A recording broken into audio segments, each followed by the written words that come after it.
China's crypto activities ban. What does it all mean? How will this impact the global markets and financial hub of Hong Kong? Where do existing crypto users and businesses in China go from here? Welcome to Word on the Block, the series that takes a deeper dive into blockchain and all the emerging technologies that shape our world at the intersection of business, politics, and economy. It's what we cover right here on Forkast.News.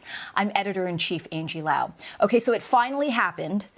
China finally drops the B-bomb, the often talked about ban that a lot of China industry folks speculated would come, all cryptocurrency transactions and activities. Now, even as China FUD was trending on Twitter all weekend, markets went tumbling. And as we saw with this year's Bitcoin mining exodus, PBOC's influence can go far beyond the markets. It can impact jobs and lives of real people in and out of China. So what does it mean for crypto exchanges in Asia and globally? How does this impact the industry in Hong Kong? Is lack of policy support driving out innovation? Well, we've got Sam Bankman-Fried, CEO of FTX. He might have something to say about this and so much more. Sam, it's great to have you back on the show. Welcome. Thanks for having me. Well, I love that we are global citizens of the world. And as a global citizen, you are talking to us from the west coast of the United States at the moment, from Berkeley, I understand. But halfway around the world, right here in Asia, that shoe, I guess, the proverbial shoe dropped on a late Friday afternoon. And China, PBOC, says that it is banning crypto activities for not just exchanges or industry, for everyone. What was your reaction? So it's complicated, and I think one of the interesting things about this is it's always pretty hard from the text of what's said to try and figure out what's going to happen. You know, the text of this one was not mostly saying things that are new. It was reiterating things that had been said many times before, that some or many or most or maybe all crypto activities may fall under bans related to various pieces of existing regulation in China. You know, I think that just reading sort of the text of this against previous announcements, it makes it hard to tell what it means in practice. We've seen announcements like this come with very little follow-up, and we've seen some of these come with very drastic follow-up. In this time, you know, in particular, it does seem like it will have at least some impact.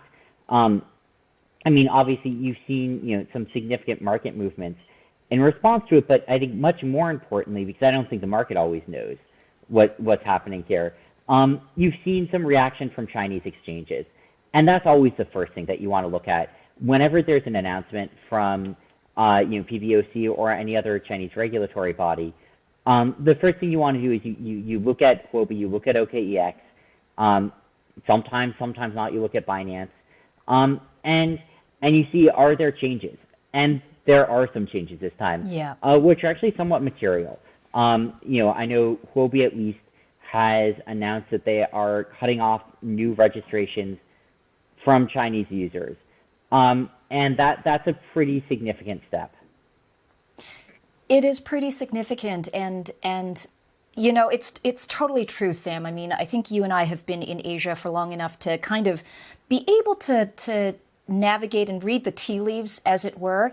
The fact that timing came out of Evergrande, which is a serious issue for China, and one that could have not only domestic but international proportions. The timing of it speaks to an importance. To your point, the exchanges responded almost immediately. That's the second point. The third point, and I'm sure you and your people have been noting over the weekend, the past 48 hours since the announcement, some really interesting big moves in the market.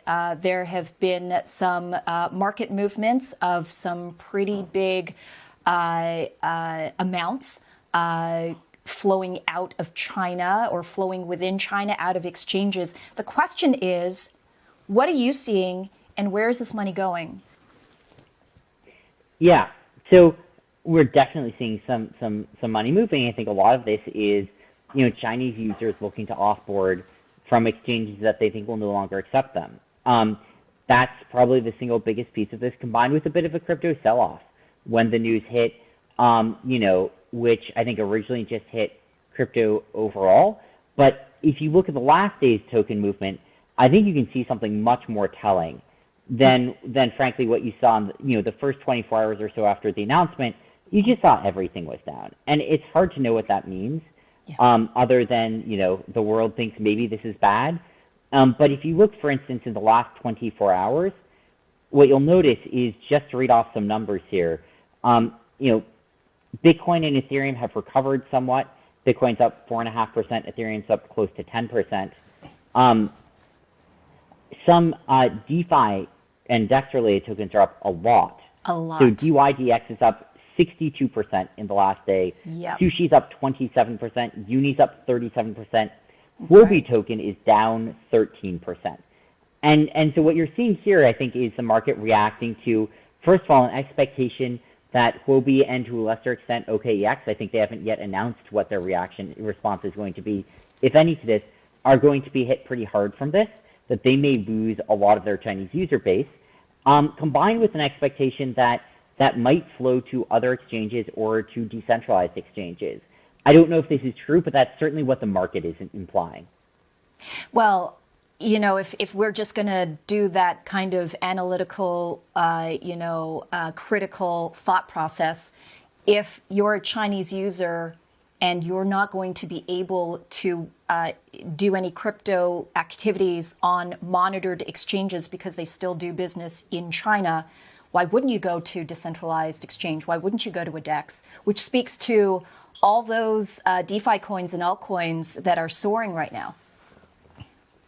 It's absolutely right. And, I think that probably the market's being a little bit overconfident in that belief, because I think that, first of all, you can imagine that there might be throttling on websites associated with decentralized exchanges in China. You could imagine actually similar sorts of clampdowns placed on those as you see on some centralized exchanges. But nonetheless, I think there is certainly some justification for it, and it is very strongly what the market is implying. You say a little bit of overconfidence because now comes in the policy, right? Is this policy going to be enforced? Which, we have seen these kind of edicts come down before, and then a very neutral stance, kind of a wait and see, until the moment that policy tigers come in and decide to pounce, for lack of a better word. That's right. And to your point, I think many players in this market are currently waiting to see, right? It's obviously, it's often just not clear to most people what the answer will be there. That being said, some people sometimes know at least how it applies to them, usually only in one direction. And so one thing that you might see is some players might know that this will be enforced on them. And in fact, we have some strong evidence of that, right? If you have already shut off access to Chinese users, there's a pretty good chance that you know something about the likely enforcement of this, at least as it refers to you. And so I think that there's at least some signs that, at least for some venues, there will likely be some enforcement. Because I actually think it's unlikely you would have seen an exchange where I'm guessing a substantial fraction of their volume does come from China, having shut off registrations there without a lot of pressure behind the scenes. So I think that there's, in some cases, going to be enforcement. That doesn't mean there will be in all cases, though. And I don't know what it means. No one does. If I had to just take a guess here, right, I would look at the RMB to crypto markets, the markets where people can buy cryptocurrencies with onshore Chinese yuan, as a pretty good place to start thinking about regulatory impact. We know that is something that PBOC cares about. We know that's something they're concerned with. It always has been. It's always been a focal point.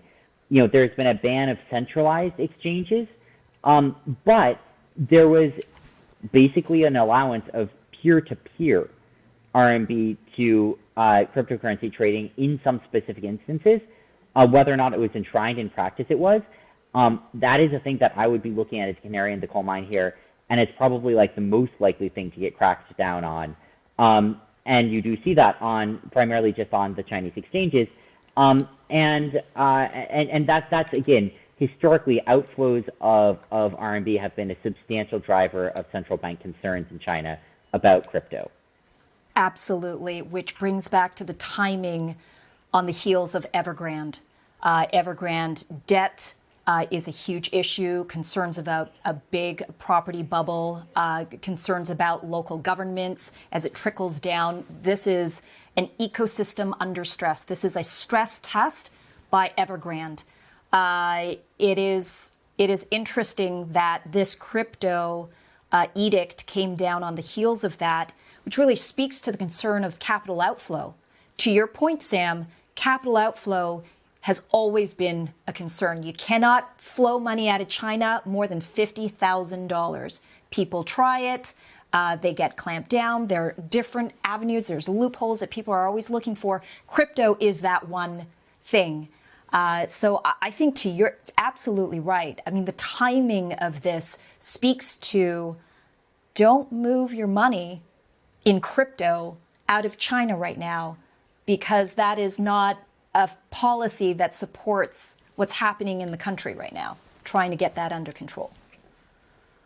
And I think it dovetails with something else as well. I think that's one side of it. But another parallel one could draw is when you look at what's happened to some of the other large Chinese companies, when you look at what the stance that the central government has taken on Ant Financial and on, Didi, on a lot of other large tech players. I think you can see a parallel there too, where there's threats of clamping down, there's threats of cutting off access to new users or maybe even existing users. And so I think that on one side you have the direct capital flight concern.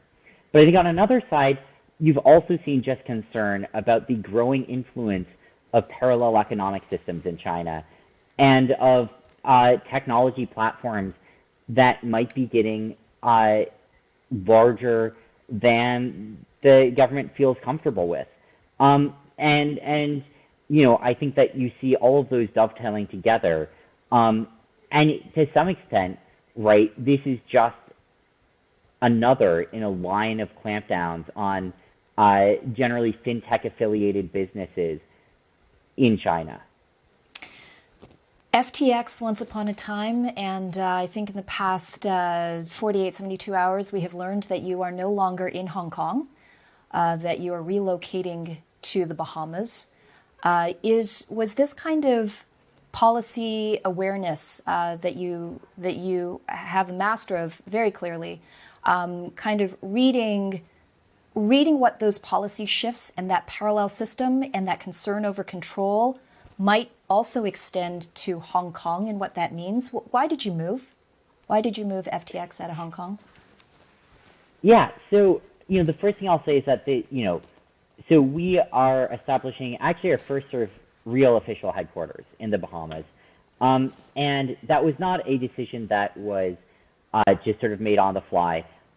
There's been movement there for a while, and I think that one piece of this, probably the most exciting piece of this, has been the forward-looking stance taken by the Bahamian regulators, establishing one of the world's first comprehensive regulatory regimes for cryptocurrency, which includes both spot and derivatives marketplaces. We're really excited to work with them there. We are registered under the DARE Act. We've been excited about the team that we've been able to build up there and about the locals that we've been able to bring on board. So that has been going on for the last few months, and we're really excited about that. And another piece of this, which is actually quite important, is frankly, it's quarantine. It's important for me to be in a place where I can get in and out without weeks spent in hotels, for meetings and conferences. And so being in a jurisdiction that doesn't have COVID quarantines to get in is really important. I think putting aside those, we've been paying attention for a while to long-term policy shifts in a number of places, and I think that in general, media has a tendency to overestimate the spillover from some of these, and I think that there's been sort of estimates of on scales that I think are probably not the right time scales and are probably substantially shorter than when I actually think changes will happen. That being said, I think that, we've been looking for where is a place that we do feel really comfortable establishing a headquarters. And that has to be a place where we feel, like there's clarity from regulators. And, in the same token as, we've been really excited about the clarity that the Panamanian regulators have given, there are a number of jurisdictions that haven't been giving that clarity, in fact, have been, giving mixed or negative signals. And that makes You're talking about Hong those Kong pretty very hard. specifically. I think it's one of many, and I think it's not even so much an outlier. I think if you look at just many countries in the world right now, you will not see clear signaling from regulatory bodies there about what direction crypto policy is going to go in. And I think that's been true in Hong Kong. I think that's been true, frankly, in more than half of the jurisdictions in the world. And you can sort of count on one hand the number of jurisdictions that have actually spelled out explicit policies for the whole, for at least like the majority of the crypto industry. Yeah, and Bahamas has, for years been growing that ecosystem. They've fallen out of favor, initially in the first wave of blockchain projects and protocols and exchanges even. They've fallen out of favor because everybody was looking for the gold standard coming out of possibly Hong Kong or Singapore, definitely the United States. What is that kind of gold standard legal mechanism? But I think now we're seeing a return back to the first wave, and maybe it's like what was once in style is now by default back again because, what people were looking for in terms of guidance from those first tier, administrations and policymakers wasn't really that quite clear. Yeah, I think that there's, for a while, I think that we've seen, frankly, a little bit of over-optimism on much of the industry's stance about specific jurisdictions following through on comprehensive regulatory regimes. I think that, frankly, these are things that take a long time to develop for most countries. No. And I think that you have seen some companies move from place to place to place, sort of going with the latest fad each time. And the truth is, you'll get a country that announces an intent to have a regulatory regime for crypto. That doesn't mean there will be a regulatory regime for crypto or that it will come in the next 5 years. I think we remain really excited about some jurisdictions. I think, Singapore we're following closely. I was going to ask you about Singapore. We're looking into the spot regime there under the Payment Services Act, and we're also looking into color about what the future of derivatives regulation might be there because, as of now, there isn't a regime for crypto derivatives there. They're unregulated in Singapore as of now.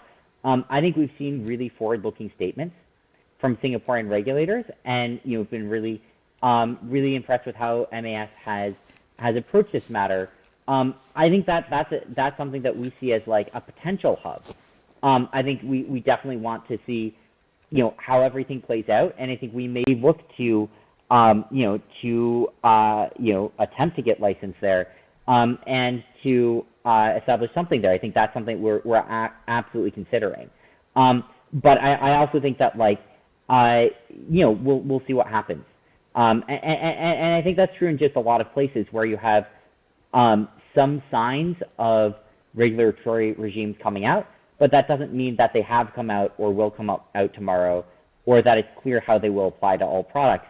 And I think that that one of the biggest things, again, for us, like in every other sector, the majority of volume trades in derivatives in crypto. That's just true in every financial sector, basically. And that's what we see as the gold standard of a regulatory regime for crypto these days, is having a regime for crypto futures. And if you don't have that, you don't have a regime for more than 2/3 of the volume in the world. And that, that makes it tough for there to be a real industry migration, I think, to a place when if you look at, for instance, the top exchanges in the world, right, and you go down them, how many of them are only spot Very few of them actually. And so, that's just the criteria that we are always looking at, that I know a lot of other people are as well. Frankly, I think that the crypto industry might be surprised by how this shakes out. I think that, if you look at which countries have issued or intend to issue derivatives licenses meant for crypto, where are we? So we have one in the Bahamas, we have one in Gibraltar with the GFSC. What are the other countries that have issued or have regimes that are issuing them? Japan actually is on that list, which I think is not what people would generally say. There is a regime for that, is sort of tied to the existing financial regime, but not entirely. There's been some starts there. Frankly, the country that most people would put at the very bottom of the list in terms of regimes for futures, maybe one of the earlier ones to issue some licenses here, which is the United States. And I think it's an interesting case where it's a very, very intense licensing process and a very long one. But it is also a comprehensive one that has been tested for crypto futures before under the CFTC. And, we're obviously excited to go down that pathway for LedgerX. And I don't think I always thought about this super well. I think I was surprised when I did a deeper dive at exactly what the global regime looked like. I don't think it matches up exactly with what people are anticipating from different countries. But it's certainly, that's the thing that we're looking at the most closely is, in fact, when all is said and done, where can you get licenses? Yeah. Well, I think you found one, that's for sure. But I totally hear you on the policymakers and the just landscape, the policy regulatory landscape is just not there enough to support what we're already seeing in terms of 2/3 of the volume of trades, as you've said. This is where innovation is taking us. Are you concerned about the long arm of the law? It could be the US, it could be China now. They're saying that if you are a Chinese national doing and supporting crypto activities, I mean, that is so general and broad and non-specific. Pretty much everybody would probably fall under this umbrella. Are you worried about the long arm of regulatory law kind of reaching you where you are, wherever you are in the world? It's a really good question. And, I think my take on that basically is I think that if you're not attempting to do your best at fitting within the major regimes in the world, that is a real worry. And, obviously we're mindful of what jurisdictions we operate in, but we also try to be mindful of what other jurisdictions are thinking. And, we don't offer futures in the United States right now, but we are, hopefully working towards a licensed product there in concert with LedgerX, which we're super excited about. We're going to try and take that approach rather than, just attempting to kind of fully stay, rather than just looking entirely for separate systems. We want to work within the larger systems as well. And, sometimes that means doing a good faith effort. And sometimes that means that there are actual licenses that we can be working towards and that we do hope to, because it is to some extent a global world. It is. There's no doubt. I mean, a lot of people are nervous right now. A lot of Chinese nationals are nervous. In a weekend note that I sent out from Forkast, it's kind of like the old emperors in China that kept the families of their generals within the confines of the palace walls as those generals fought on behalf of the emperor across the vast landscape of China. A lot of people have family back in China. A lot of, there is this social contract, social stress that happens when these comments come out officially. I'm sure a lot of parents have been dialing up their kids from around the world, worried about this. Have you heard this from your staff? How are you dealing with those questions? I think that, we haven't seen anything particularly new this time, but it's always something that I have to be mindful of and that we all have to be mindful of. And, it's incumbent upon myself and the rest of the company to create as compliant of an effort as we can to, maintain positive relationships with regulators wherever we can, and to make sure that we're creating, an exciting, high upside, and also safe place for our employees, along obviously with our users. And I will say that it's not just on the regulatory side; it's a volatile industry, and I think that that's something that it took some getting used to for me. It certainly takes some getting used to for a lot of people who join to see, the fortunes of the place that they're working for move so quickly in both directions. I think that there is a little bit of a sad air in the office whenever there's a large downturn in markets, and it's how it is. You can't have up moves without down moves, and nothing just goes straight up every day forever. But it certainly is a testing industry, I think, to work in if you're looking for something really stable and low volatility. Well, as you know, word on the block, this show is not about hype. It's not about those headlines. It's not about the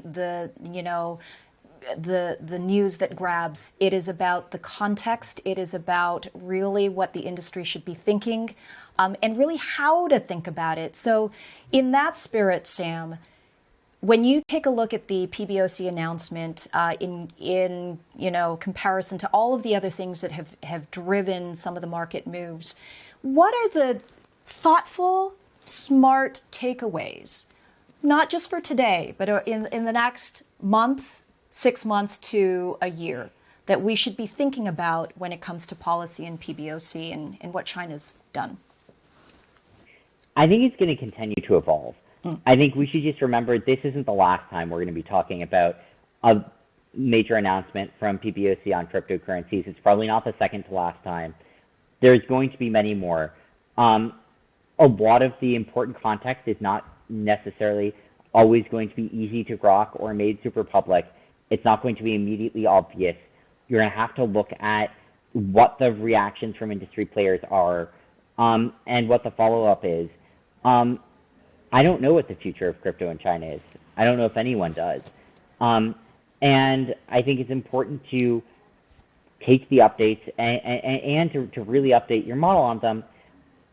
But, to make sure not to overreact to any one of them as well. Because in the end, no one really knows for sure what's going to happen. I will take my, looking at the very specific words that the PBOC issued, which is crypto activities. Note that they did not ban ownership of crypto outright. You can still legally own Bitcoin. You can still legally own Ethereum and crypto. In fact, it is supported by Chinese law, where it is seen as property that is protected.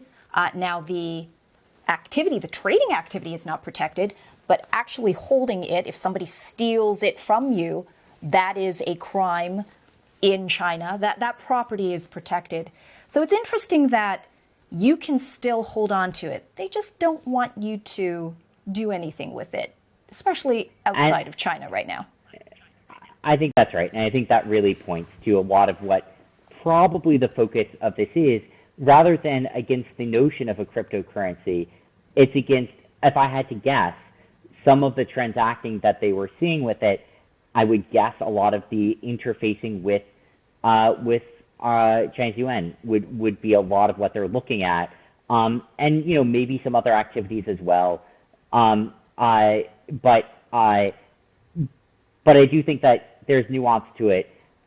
It'll take time to tell exactly what it is, and it's probably going to hit some specific things quite a bit harder than other areas of the sector. Absolutely. And we always appreciate your insight as you take a look at the markets and you share it with us and the global audience. It is so insightful. It's so smart always, and we always appreciate it, Sam. Thank you. Sam, it was great to have you on the show, and thank you, everyone, for joining us on this latest episode of Word on the Block. I'm Angie Lau, Editor-in-Chief of Forkast.News. Until the next time.